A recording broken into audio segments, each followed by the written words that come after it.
All right, to fill out your tree observation report, one of the first things you're probably going to do is do a penny plot.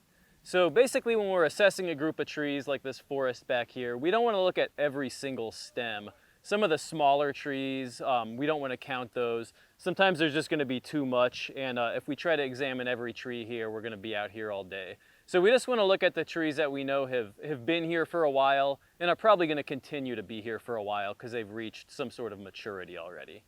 So doing a penny plot is a pretty simple procedure. You want to start by walking some sort of set distance, usually 100 feet, maybe 35 paces, whatever it can be, into a forest. I like to mark the plot with something. It can be anything. Here I'm using a stick on the ground. If you have a water bottle with you, that might work. If you have a flag or flagging tape, you can maybe mark a small sapling on the ground. Anything so you can remember where you're going to be coming back to. So once you've got the center of your penny plot determined, you're going to take your penny, you're going to hold it up at arm's length, and with one eye closed, you're going to hold it and aim it at each tree about 4.5 feet off the ground. And if the tree is as wide or wider than the penny in your field of vision, you're going to include that on your tree observation report.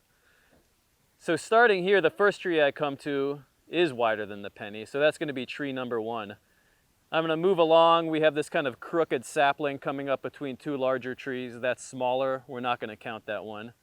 Moving over, the next one is just about the same size of the penny, so we're going to count that. This crooked black cherry here, again, larger than the penny. And we have another tree larger than the penny. Then moving down here, we come to this other crooked, appears to be a box elder that's smaller than the penny, so we're not going to count that.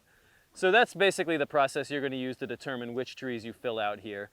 In most woodlands in Missouri, you're not going to get to 20 trees within one penny plot, so you're probably going to have to walk another 35 paces, 100 feet or whatever it may be, and do a second penny plot to get to your 20 trees. So now that I've done the plot, I can go out and look at these trees. So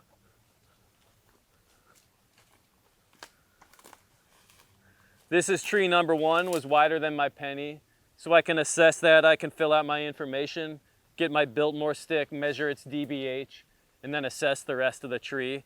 I'm going to pass over the small one between these two because, again, didn't pass the penny test. But then tree number 2 is going to be this one here, and again, I'm going to take the DBH using my Biltmore stick.